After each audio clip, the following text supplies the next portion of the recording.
morning. We're in Wytheville, I think. Wytheville, Virginia. The Flying J.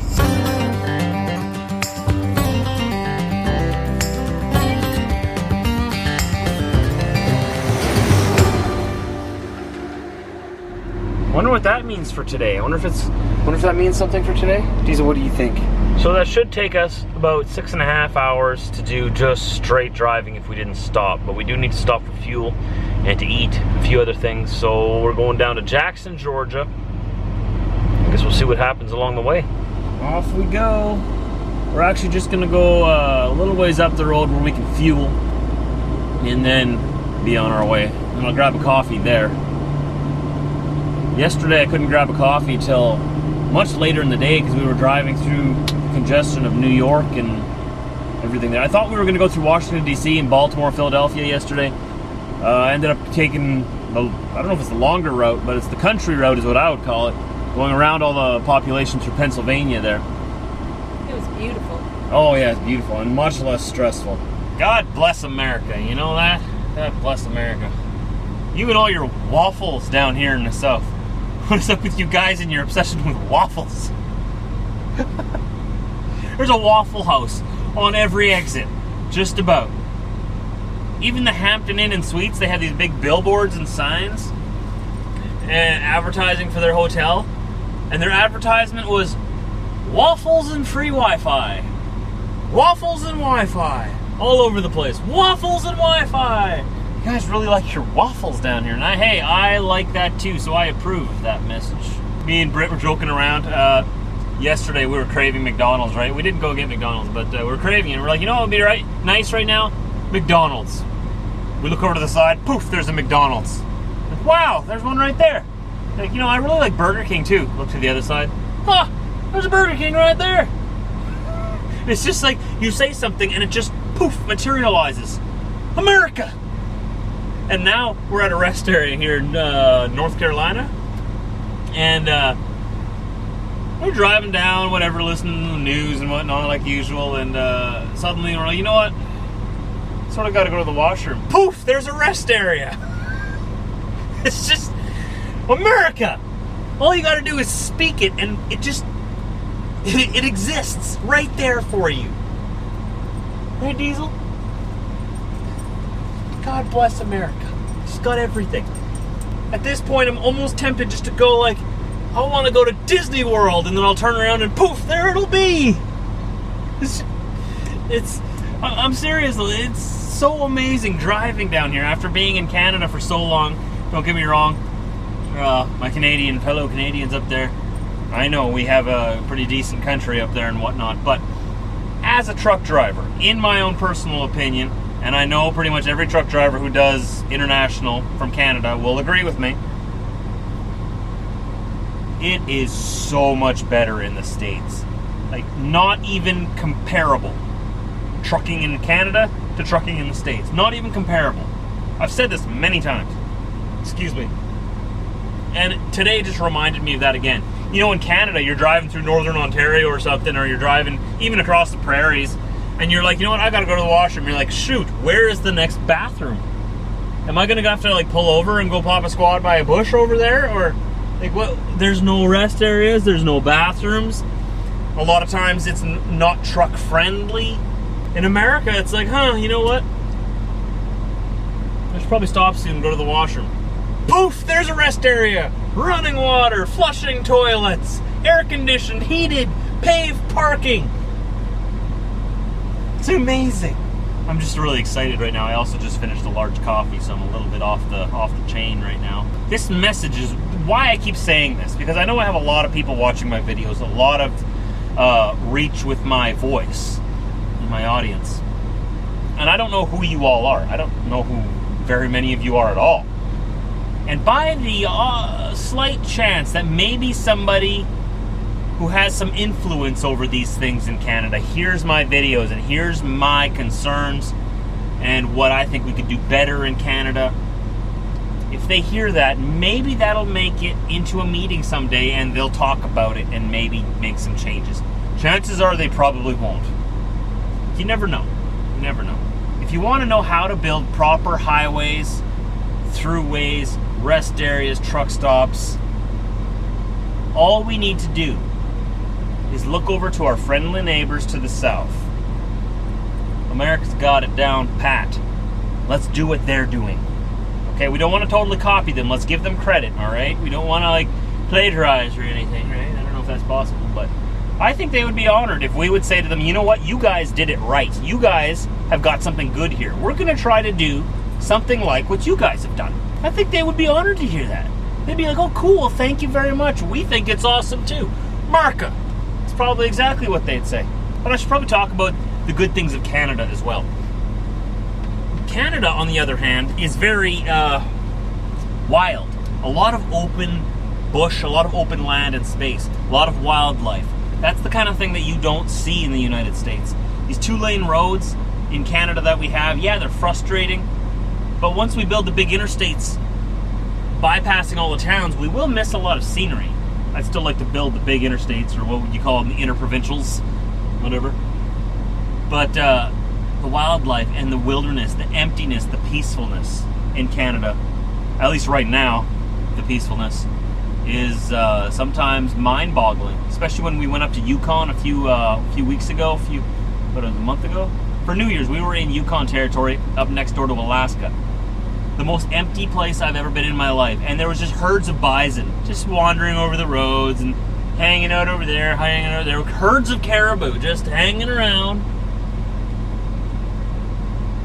Mind-blasting beauty in Canada, absolutely. So both countries have good things, but I'm just talking specifically because I'm a truck driver. It's a lot better down here, and I would really like to improve our roads up there. And off we go. I was just explaining to them while you were out of the cab how we just speak things into existence because it's America. I mean, you just say McDonald's and poof, there's a McDonald's. Say Waffle House if you're in the South. Poof, there's a Waffle House. Yeah. Anything you want, it's America. Just say it, and it's there. America is a magical place. I love this place. I was just telling them that before, too. Just amazing. Like, you know, they have a reason to be proud down here to want to protect it so badly. Oh, heck yeah. Totally understand that. I want to be an American. Oh, yeah, me too. Sorry, fellow Canadians who are proud to be Canadians, but I want to be an American. I know I always get a few upset people that a lot of people who haven't been down to the States often, or who aren't down here as often as us, and we're in the States as much as we are up there, and if we had to pick between the two, we would pick the States. Absolutely. Not that Canada's not a terrible place to live. No. I don't want to trash it. I would never trash it. There's so many countries out there that are much worse. Much worse. Like, Canada's in, like, the top 2 places, I would say, to live. Which would make it second. It's definitely in the top places in the world to live, but... Well, there's lots of places I'd like to live if it weren't for a lot of government issues, like Greece. Yeah. Greece is my #1 dream destination, like Santorini, Greece. Yeah. But apparently they've got so many problems with theft and with poverty and with the government that it's a really torn apart country right now. Yeah. But I want to visit it so badly. It's been a dream of mine since I was very, very young. I really want to visit Europe. I definitely wouldn't want to live there, especially now. Like, back when I was a kid, before everything that's going on there now started, it was already a little bit dangerous to be there. A lot of pickpockets, a lot of scammers that would try to find the tourists, a lot of that regular kind of crime that goes along with being in a very congested area. But now you got people from other places of the world driving over crowds of people with trucks. You got bombs going off. You got people walking into crowded places with guns, shooting people indiscriminately. And it's all connected. And it's all over Europe, Sweden, like the Nordic nations, everything. And now I'm scared to visit Europe. I want to go, but they've got to clean it up first. I cannot go there and spend money to go there until it gets better. And it's so sad because Europe used to have such beautiful cultures, all very different. Yeah, well, we're very proud to be German heritage. We are German, 100% on my side and like 75% on her side. The other side is Polish, which is right next door. Yeah. So we love Europe. but we don't love what it's become.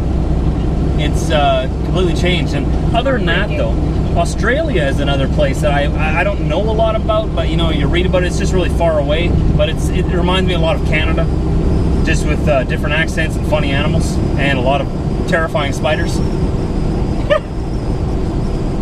And boxing kangaroos. And boxing kangaroos. Those guys are terrifying. We've been having problems in southern Manitoba around my place with illegals walking across the border from America into Canada, claiming refugee status.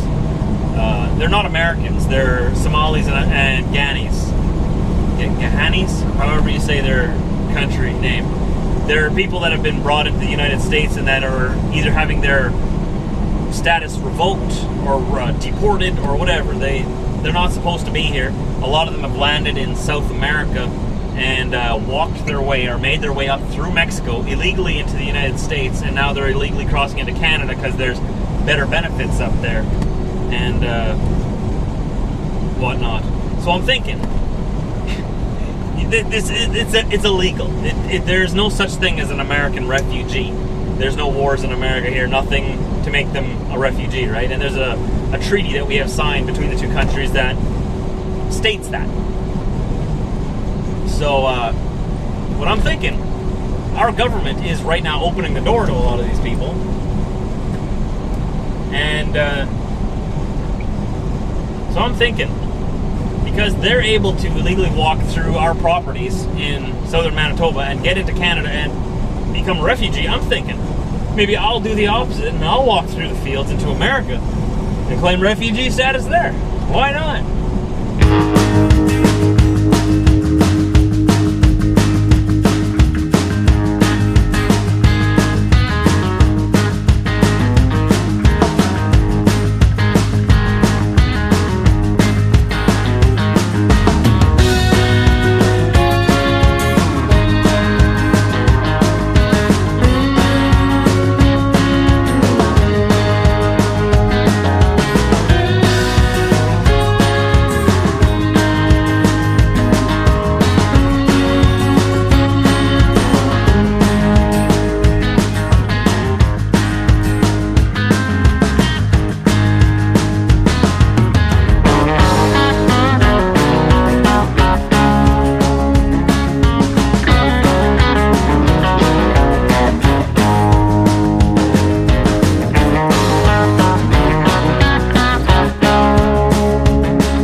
Time for a half-hour break.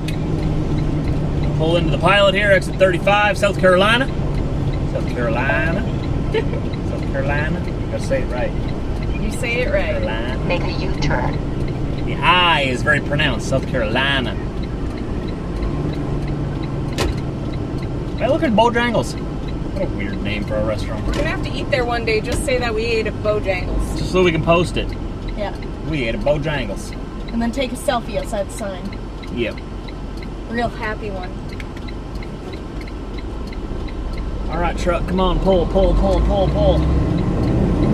So heavy. Tomorrow morning we get all this weight taken off of us. It's gonna be so nice. I'm gonna feel like a race car driver. Tomorrow the truck gets some lipo. What?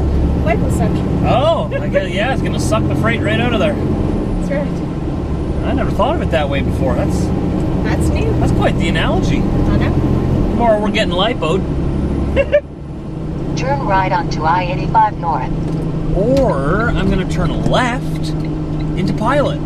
How about that, Mandy? What are you gonna do? I'll fight you. Exit 129 here into Georgia now. We're gonna be taking Highway 53, cutting across the countryside towards the, what is that? Turn left on Highway 53. What interstate is that going down towards Macon? 84 or something? No. Anyways, we're going south of Atlanta. And that's where our drop will be tomorrow morning. This way we don't have to go through the actual city, which is okay by me, because driving through Atlanta is kind of a gong show. Same as driving through New York, Chicago, all those other big cities. If you can avoid them, do it. So we get to see some extra little scenery here, even though it's dark. We're gonna drive through a few little small towns here in Georgia. a little bit exciting. Ooh, that was an antique mall. Nice. That'd be fun to go to. Man, what I would do to be able to live here. Maybe not in this specific spot. I don't know this town. It's probably a nice town.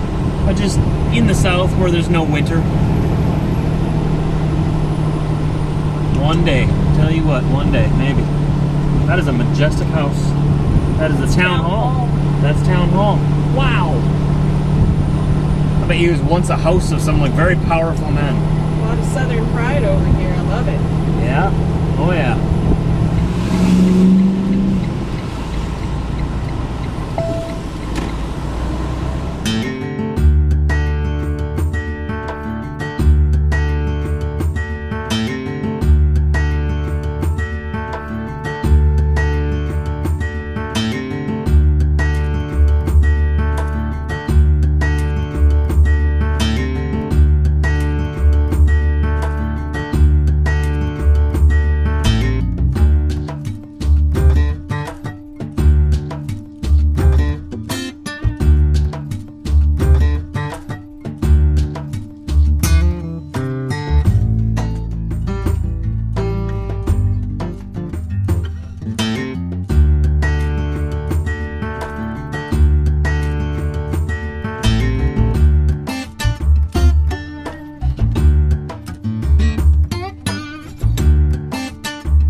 There's a lot of trucks out here.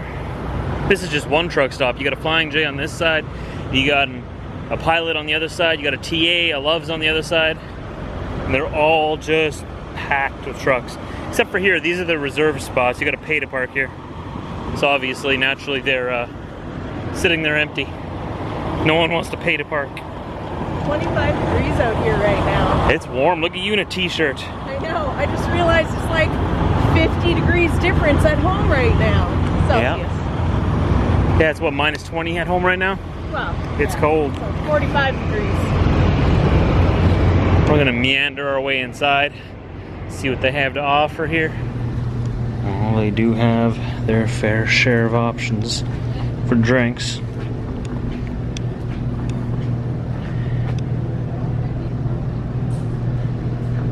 Man, this place is pretty big. This looks really gross, but I think it could be good for the morning, and it has kiwi, apple, and pineapple. Maybe it tastes really great, but looks really gross. I think it tastes pretty good. I've had those before. Yeah? Yeah. Okay. I might get that then. So we're gonna make our way back to the truck, put this all into the computer, do our regular routine tomorrow.